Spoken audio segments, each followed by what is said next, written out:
Humdrummity, humdrummity, humdrummity.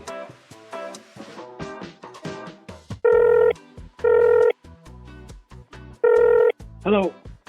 Oh, hey, you once told me a story about when you were in Germany and you asked to go on a specific tour. Can you tell me that one?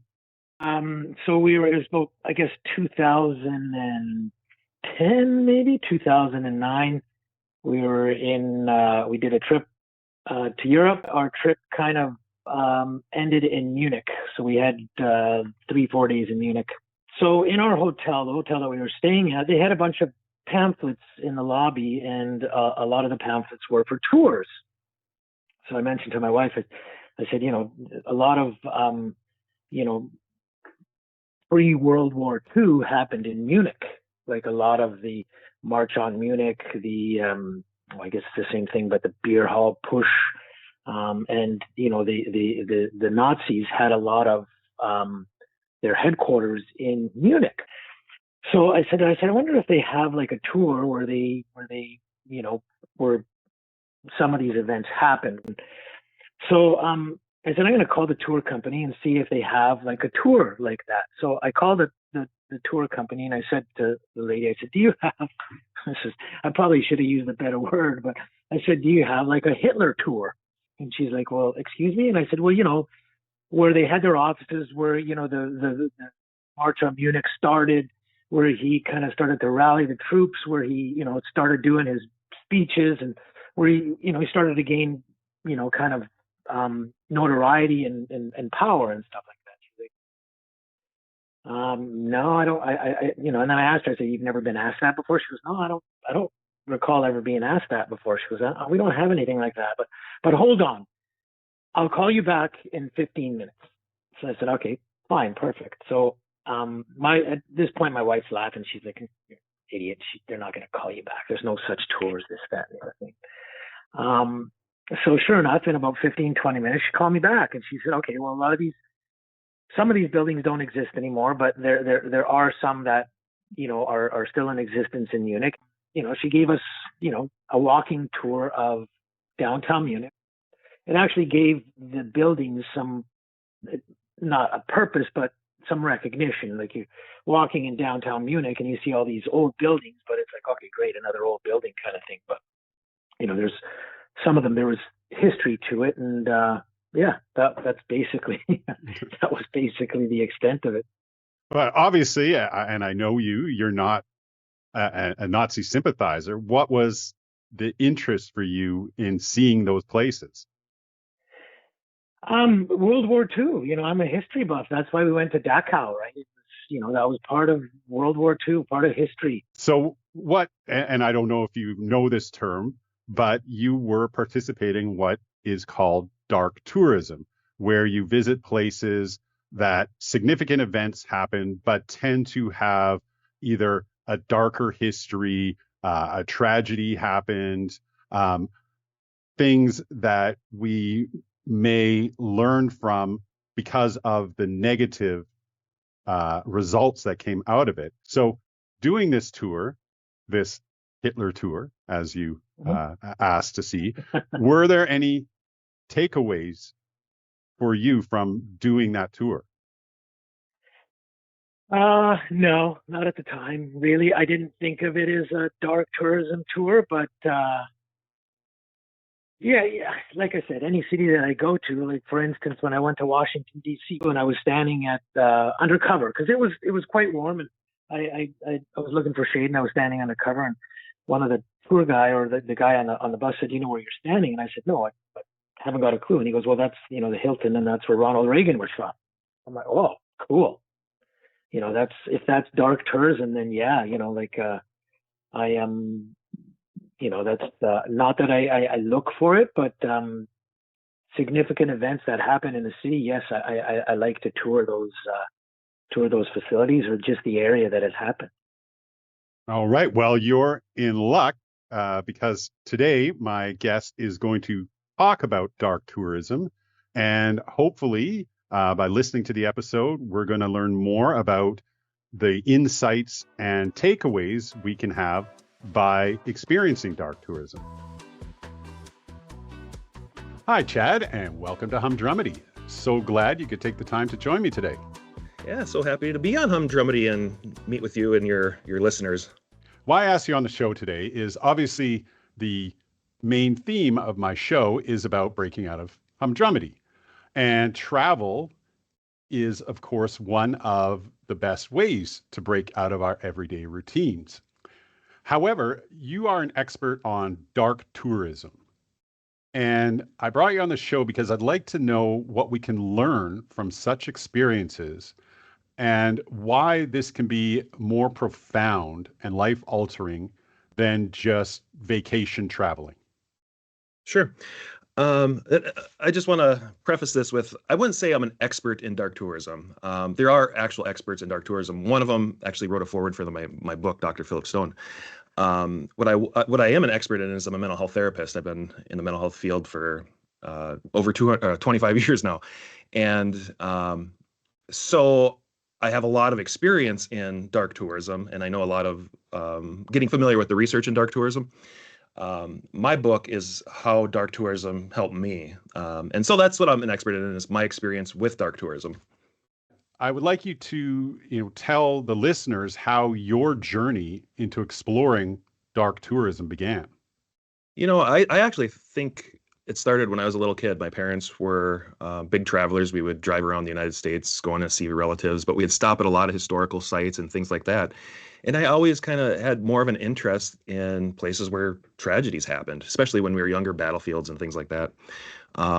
As I got older, and I kind of went through my own phase of darkness in my life with illness, divorce. I noticed that I started gravitating even more towards dark tourism spots. So I went to the Valley of the Kings, where Tutankhamun's buried, and several other pharaohs, and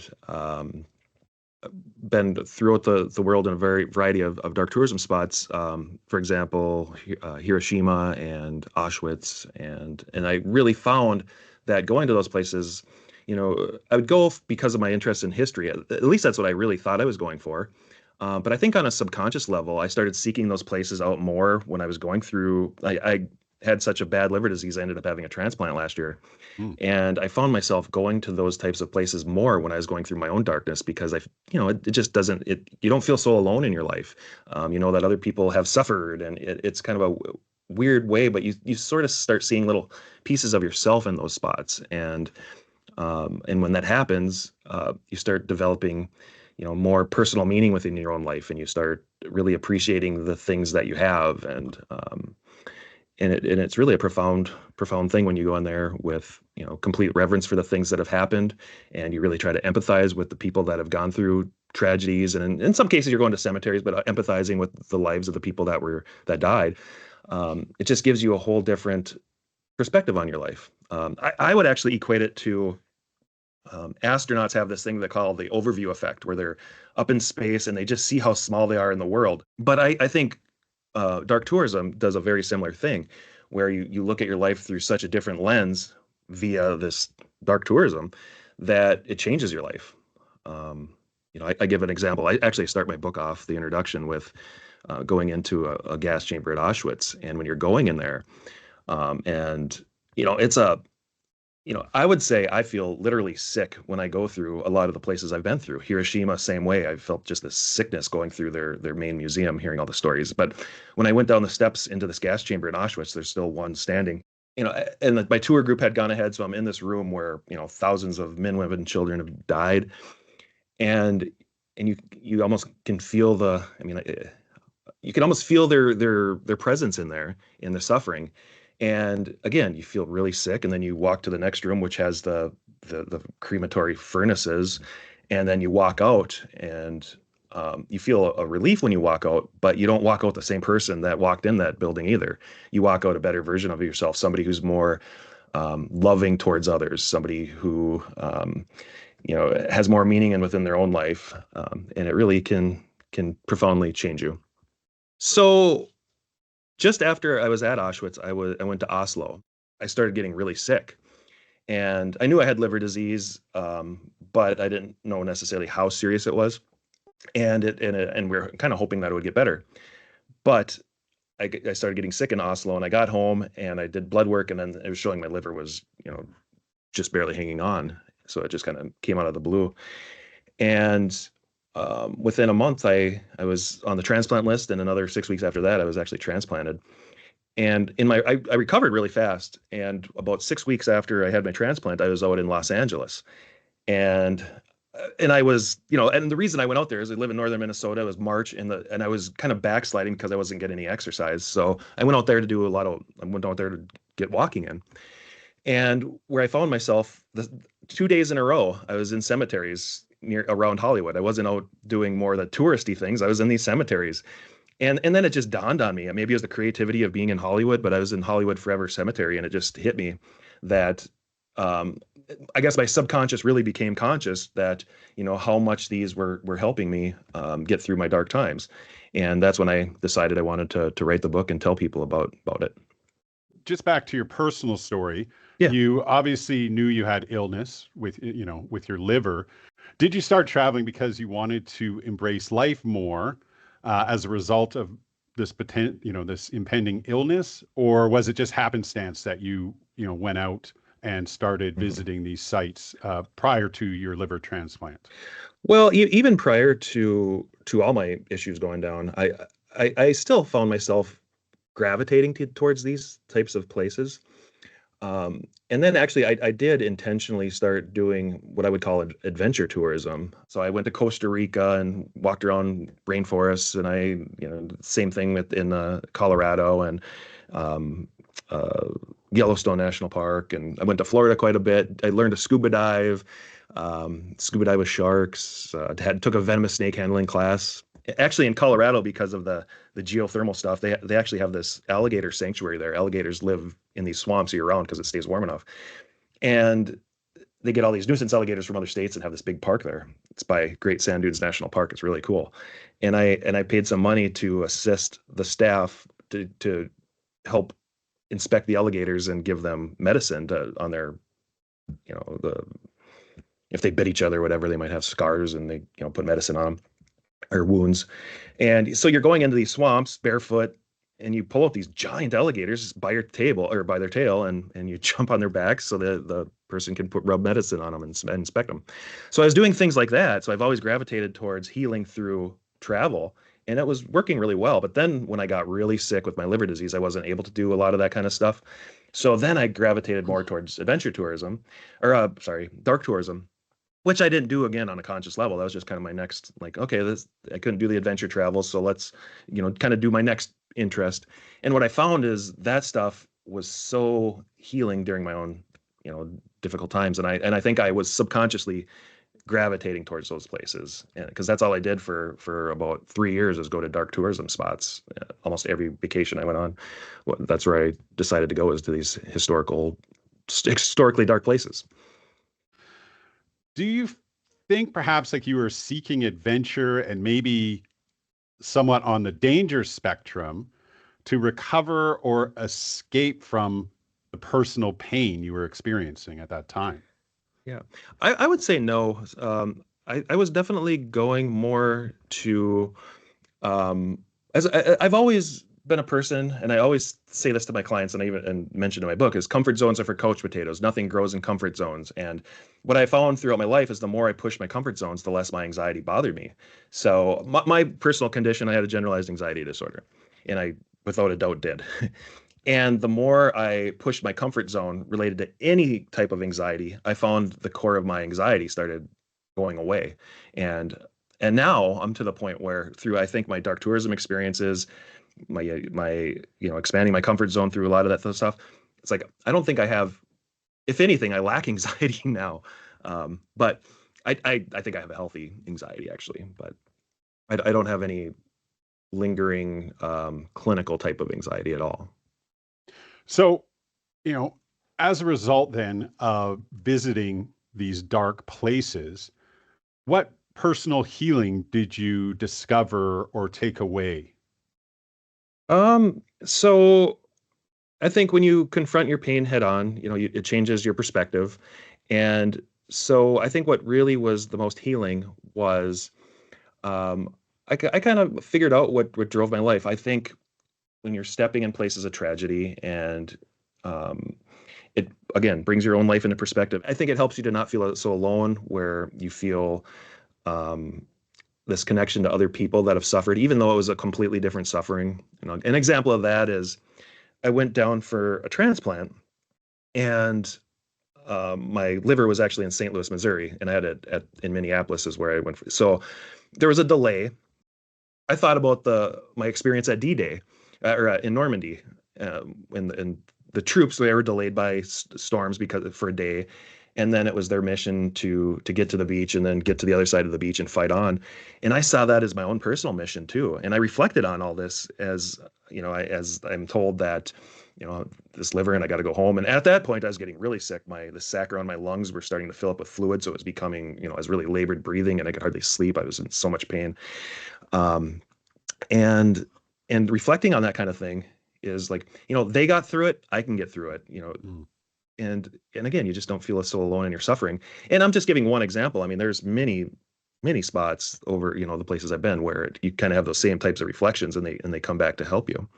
As I was preparing for this interview, I was thinking about this idea of, dark tourism versus visiting these places. So you mentioned like Normandy or, any kind of place where there Hmm. may be battles, but as sources more of inspiration, as opposed to, going to reflect on perhaps the morbidity of what happened there. Instead, you take away the triumph despite the loss. Does that fall under dark tourism, or is that bright tourism? Well, I think it's considered dark tourism. That's it used to be called thanatological travel or something like that. And in the 1990s, researchers actually, I'm not sure where, I think they were over in England, but researchers, their names were Lennon and Foley, but they came up with the term dark tourism.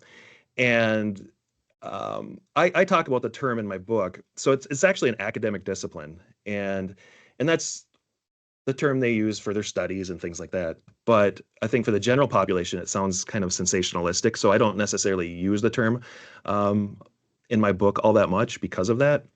But I do talk about it. It's in the subtitle of my book. It's Transformative Journeys Through Dark Tourism, and that's more of a way to communicate what I'm doing. But it's much deeper than necessarily just going and visiting as a tourist. I think people go there. For example, I go there to honor the people that died and suffered, and and like I said, you go in with complete reverence and try to empathize with the people that didn't make it as well as the people that did make it. But you get kind of two things from it. And again, you're not going there for these reasons, but it just happens, and that's kind of, I call it out in my book, is like what happens. And so the meaning of life, the fragility of life for the people that didn't make it, but also the people that did make it. For example, 15% of the people that went to Auschwitz did make it, and you also learn their stories and learn how they made it through their suffering, and those both of those things come back to help you in your own life. When we visit these kinds of places, what sort of mindset should we be bringing to, a kind of reflection to gain meaning from it? Yeah. So I would say they all demand a little bit different mindset. For example, the London dungeon or the Berlin dungeon, those are, they talk about really horrific things, but it wasn't on the site where any of these things happened. They were talking about things that happened several hundred years ago. Um, for example, like the plague or stuff like that. Um, and it has what they call gallows humor, where it's like off with their head, ha ha ha, and stuff like that. And it's kind of a fun thing to go to. So you don't really have to go in with a real certain mindset, but that's still considered dark tourism. You can go to World War II museums. That definitely is takes a little more significant mindset, deeper mindset towards reverence and empathy and those types of things. But when you go to a place like Auschwitz or Hiroshima or Pearl Harbor or places, Normandy, especially cemeteries that are like Arlington and the American Cemetery in Normandy, places like that, where it's like, okay, that is complete reverence you need to go in for. You can't, there's been times where I haven't gone because I just wasn't in the right mindset. I was maybe more in my tourist mindset. Like I maybe it was just at the beach or something. And it's like, okay, now isn't the time to go to, a cemetery to reflect on people's suffering, So I have skipped days of dark tourism just because I wasn't in the right mindset. So I would say the right mindset is one where, you know, it'd be similar to the mindset you might go to a funeral, a funeral, especially a funeral of a loved one. The more significant the site, the more, more that type of mindset.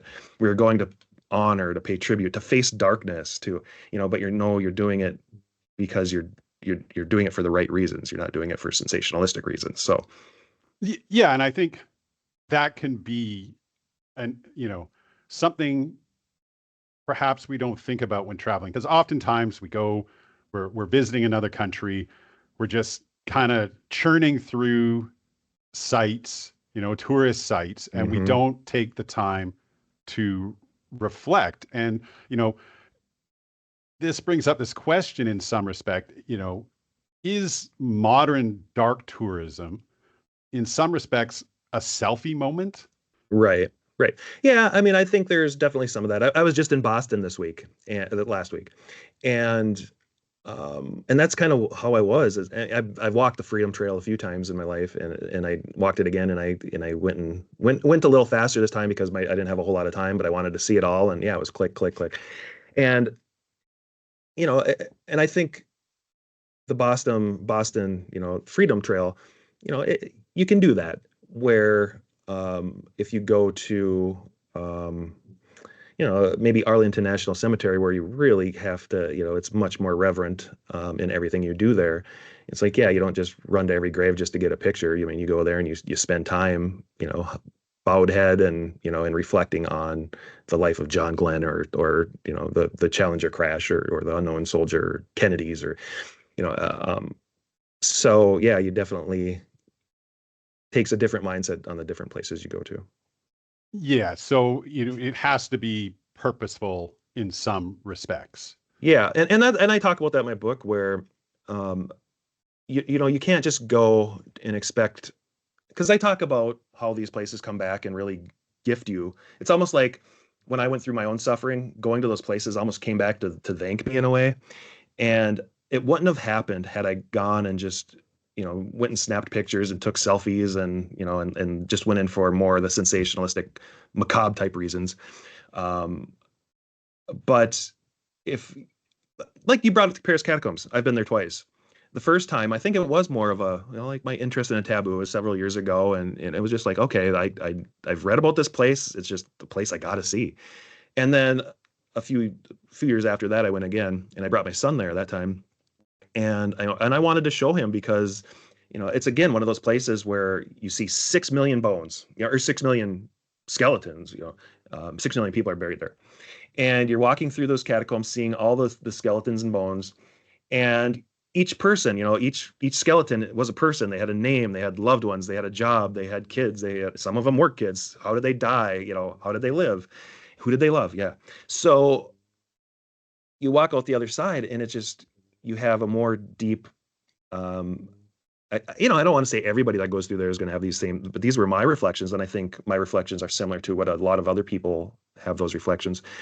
Um, and it you again you appreciate what you have. You realize that you are going to die. You're going to be one of those skeletons in not that many years, and it's like live your life to the fullest. And I think dark tourism has really helped me live my life to the fullest. I like to think about, like a museum.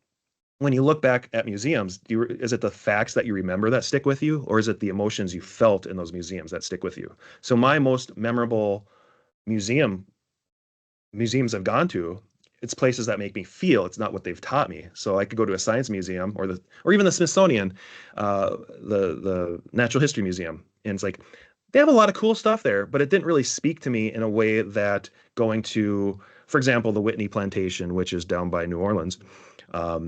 It's a plantation, but it tells the slavery point of view. It's 100% to it's still a very beautiful place, but it shows the horrors that happen in that very beautiful place. And that stuck with me a lot more than any, you know, just I've never been to a plantation. Otherwise, I don't know that I would go to one just to look at the beauty of them. I want to hear the real story. Um, but like had I, those are kind of passed through. I mean, they don't stick in my memory the way like Whitney Plantation. Last time I went there was maybe 4 or 5 years ago, and it's like I remember like it was yesterday.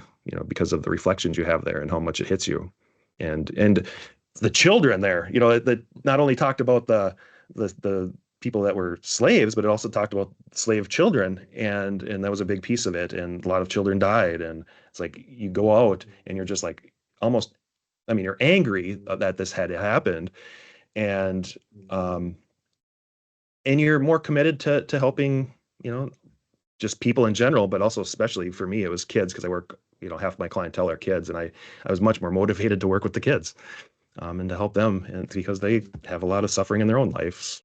So Yeah, I think you bring up a very important point there, which is taking away sort of the humanity of any sort of historical location you could visit. Like, what was life there? Putting yourself into that situation. And I do feel in a lot of places they celebrate the victories as right. opposed to looking at the what were surrounding the issue, the times. Yeah. Yeah. No, I know exactly what you're talking about. You know, for example, we win World War II. We beat the Nazis, we defeated Japan.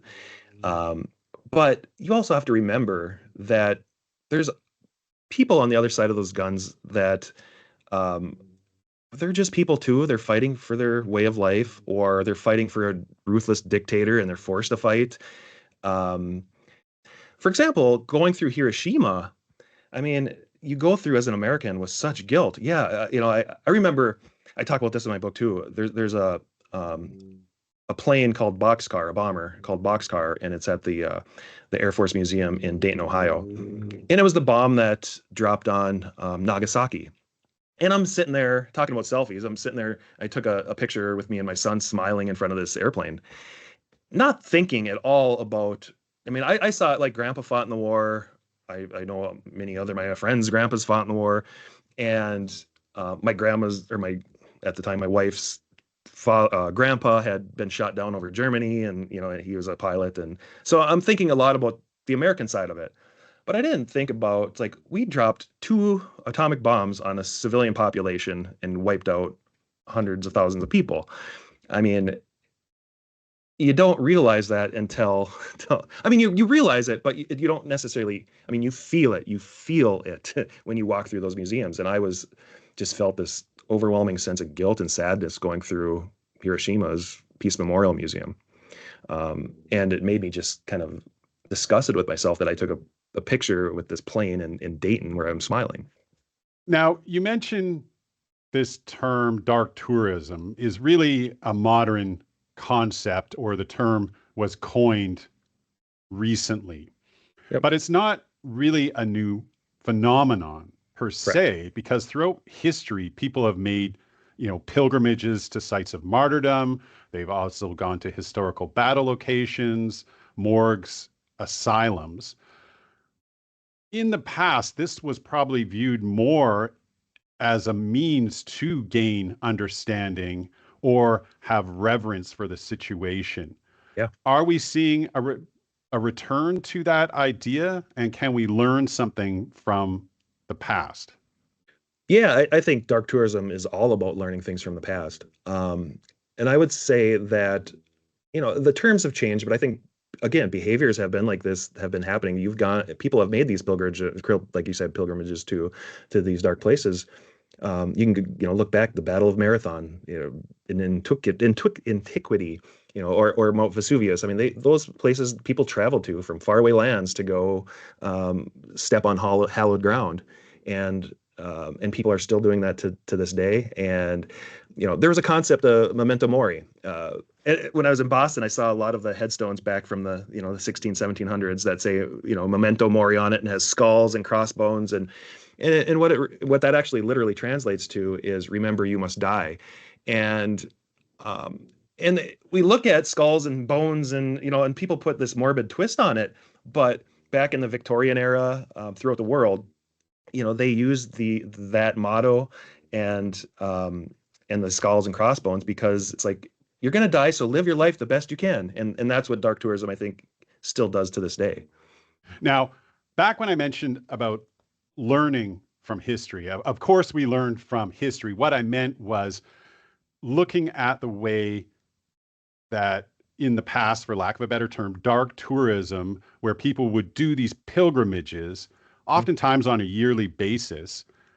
Do we need more of that then? I think perhaps this could be the thesis, statement in your book is that Well, and that perhaps, really is I think when it boils down to it, I'd say my book is about, trying to find meaning and that stuff like that. But when it really boils down to it, is that, yeah, I mean, my last chapter of my book, I talk a lot about, okay, now get out there and do it yourself type of stuff.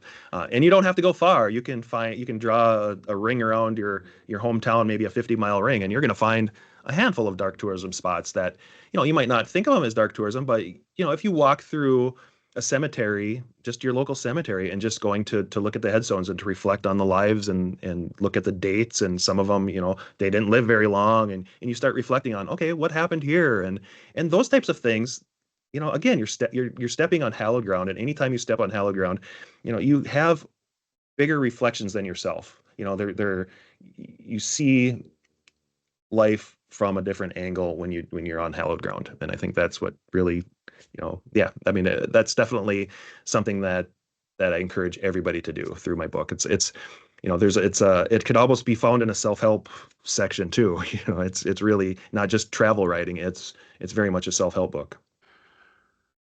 So, Chad, as we get near the end of our time here, I just want to ask you, where is the line between meaningful reflection and being a tourist in someone else's pain? Yeah. I mean, that's a really good and very appropriate question because um and it depends on the person's own motivation for going.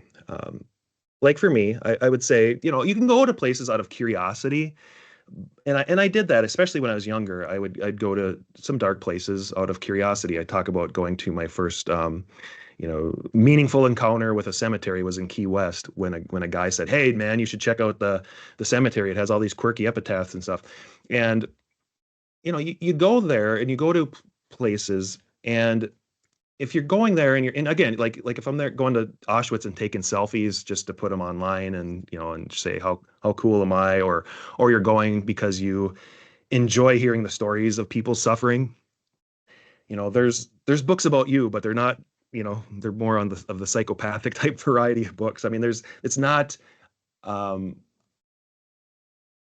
it depends on what's in your heart. If you're going to reflect and to honor and to learn and to gain whatever that stuff throws at you, then I think, that's where the line. If the line is, you're going there, especially if it's more serious sites, because there's different types of sites. There again, like if you're going there to kind of get off on the blood and guts type of stuff. Okay, go to the London Dungeon or something that is more entertainment orientated, and nobody's going to bat an eye at that. But if you take that same attitude and bring it to Pearl Harbor or something, and that doesn't mesh with that kind of stuff. So you got to check yourself before you go, and that's really where the line is drawn. Hmm. Yeah, and this makes me think of people. There's two specific examples I'm thinking of, is people going to see the gravestones of rock stars, or the memorials to rock stars. So you think about Jim Morrison in Paris. Yeah. People graffiti it, they drop, it's almost disrespectful. It's almost the opposite of going to pay, homage to somebody, what happens Right. at these places. And then counter to that, you have John Lennon's memorial in Central Park, Strawberry Fields, which I think a lot of people probably take the time there to reflect on specifically the messages that he was, Yeah. trying to send out to the world. Yeah. Oddly enough, I talk about Jim Morrison's grave in the Père Lachaise Cemetery in Paris. And I didn't talk about the graffiti and things, but you're absolutely right. And when I went there, and I talk about this in my book, is like, I'm reflecting on the Lizard King. I'm reflecting on his life. And when I drove around in my little white pickup truck as a kid, going to parties and smoking cigarettes and, and living the life of a 18-year-old, um, I I listened a lot to John, and my friends, we listened a lot to The Doors, and Jim Morrison played a big piece of my life, a big musical piece of my young life. And I can't think of my childhood without thinking of Jim Morrison. And so it meant a lot for me to pay my respects at his grave. But yeah, you go there and there's graffiti on it. And I think his grave, it's never okay to put graffiti on a grave, but I think at that time when I went, it was the stuff that was on there was seen as more like it was tolerated, I think. And now it's getting to the point where now people are having to like Mm. Oscar Wilde in that same grave. Women would go there and put kiss marks on his grave, and it just got to the point where there were so many, and it was like actually ruining his grave that they built a plexiglass thing around it. Mm. And then there's kiss marks on the plexiglass, but at least it's not ruining his grave anymore. I wonder if those ladies knew that Oscar Wilde wasn't looking for the kisses of ladies. Right? Yeah. Right. Yeah. That's interesting because this sort of goes back to where we talked about this idea where I was talking about bright tourism, because there's times like, I think about going to Westminster Abbey in London, Yeah. right? And at the time I had done my degree in English Lit, and, Geoffrey Chaucer's grave, his tombstone is there. And for me, it was like a moment of inspiration. I didn't feel like I wasn't thinking of the tragedy of, that Geoffrey Chaucer had passed. It was Hmm. more about, oh, look at what he has inspired. And this is the same Right. with like Jim Morrison, or again, John Lennon, anybody, there's many of these things. And so what is the difference then between that sort of inspiration we take away from these dark places versus the sort of self reflection of these places? you know, I was just at the graves last week of Ralph Waldo Emerson and Henry David Thoreau, and I wasn't a big reader of either one of them, but you know, to pay your respects, but also like they did so much in the world from their writing, and it just felt like an honor to be in their footsteps. So yeah, you definitely get some inspiration, but I'll say is like I always have gone to honor and pay respect, but sometimes that's what I get out of it is inspiration and motivation from you know visiting graves and things like that, and you get inspired by you know being you still are next to greatness when you're Mm. visiting those people, and yeah, and I think that rubs off on you a little bit. Yeah. And I think if those people in these graves could speak to you, they would probably be saying to you, remember, you must die. Yeah, yeah, and literally again it's written on some of those gravestones that memento mori, that's what it means. And yeah, going to any dark tourist spot, you do get sort of that memento mori, remember you must die, and it's not in a negative way. I would say, um, again, Victorian England, that's why they had so many memento mori types of things where it's like remember you're going to die because you need to live your life. You need to try and live it without fear, um, and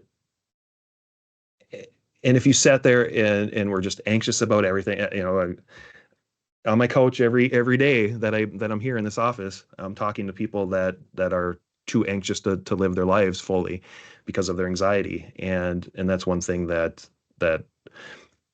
getting out of your comfort zone at all, but definitely dark tourism helps with helping you feel whole again. Yeah. Well, Chad, I would really like to thank you for being our tour guide today on Yeah, this audio adventure. Really appreciate what you bring. I hope people listening are inspired to, seize the day yeah. and, get out there, travel more, and learn more about what's, around you. Yeah, I wish all your listeners a memento mori, and to remember that, and to go out there and live your lives, because that's the Excellent. flip. That's literally the flip side of that coin is live your life.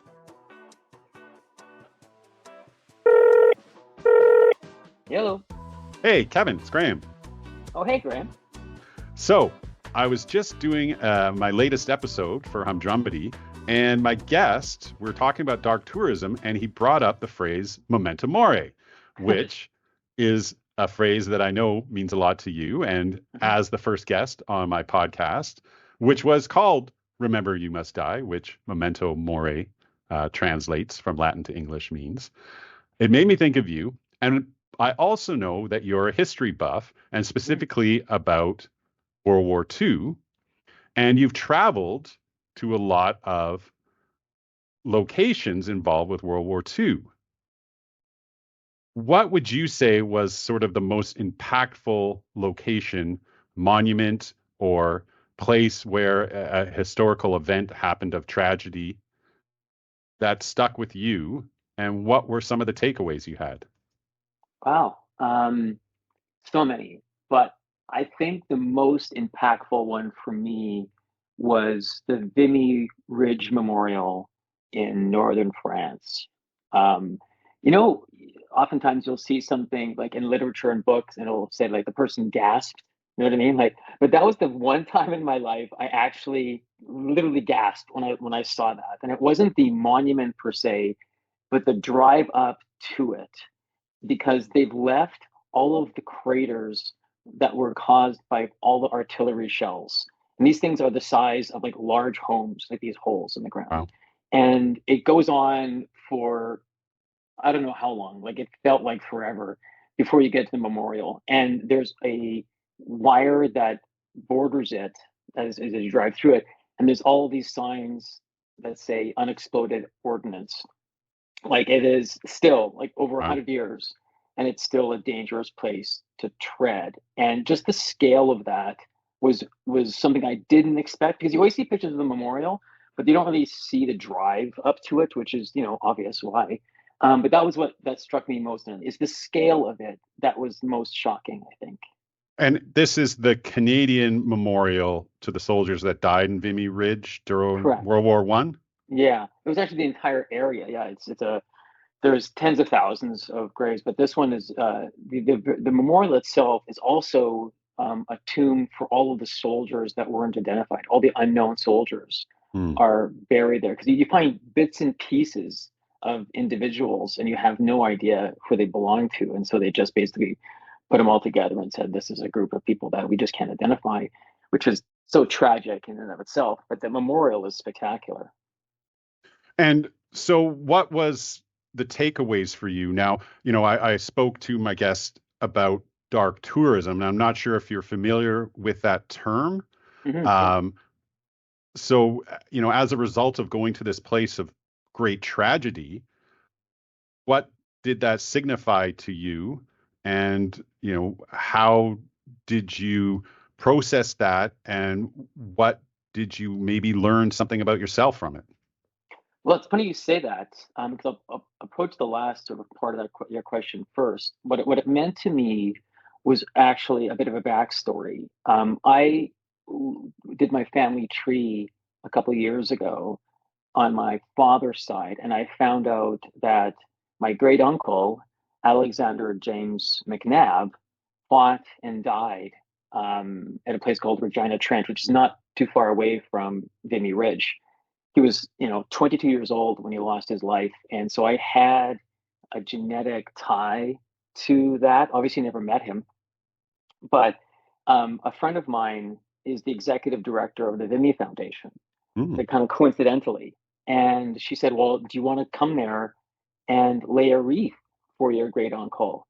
And this will be with a bunch of dignitaries, a bunch of generals, like hundreds of people." So I booked a flight immediately, flew to Paris, drove to a town called Arras, which was flattened during the First World War, and was a part of this ceremony, which is really, really touching. Yeah, and it may seem counterintuitive, but I think that in some regards, dark tourism can lead to moments of inspiration and even what I wanted to call like light tourism, where you are enlightened to something. But again, you look at these acts of selflessness and you can take inspiration from that. Yeah, there's something very somber. And regardless, they do impact our values, right? Like you could argue that wars now, we're fighting wars for better reasons now than we did 500 years ago, where it would be a king's, was offended by something. Those were common, very tribal, very narrow. And I think because we're trying to acknowledge these things through tourism and through his history books and education and university, that I think people sort of pause now when there's question of should we be going to war?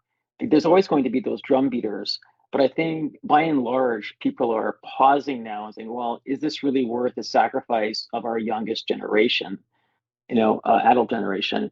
And I think these types of things play a role in that. It makes people pause and whether or not the sacrifice is worth it. We haven't had a global conflict since 1945. Right? And I think it's partly because of our awareness of these things, and dark tourism plays a role in that. Yes, it's again, learning from the past to not redo the mistakes. Yeah. Yeah. Well, Kevin, you've given us definitely some food for thought, and I appreciate you sharing your personal story with dark tourism. Sure. And I really hope people, even if they're not touring at the moment, just take a moment and pause and think about some of these events that have happened in history and the sacrifices that were made, but at the same time, take on more knowledge that these events hopefully didn't happen in vain. Mm-hmm. Yeah, absolutely. Today on Humdrummedy, my main guest was Dr. Chad Scott, psychotherapist and author of Beyond the Darkness, Transformative Journeys Through Dark Tourism. You can learn more about Chad, his travels, and book by visiting his website at www.drchadscott.com. Special thanks to my two callers, RM and Kevin Barkley, for sharing their personal adventures into dark tourism. Thanks for listening, and don't forget to follow Humdrummedy, and please share your thoughts or comments. Until next time, take care.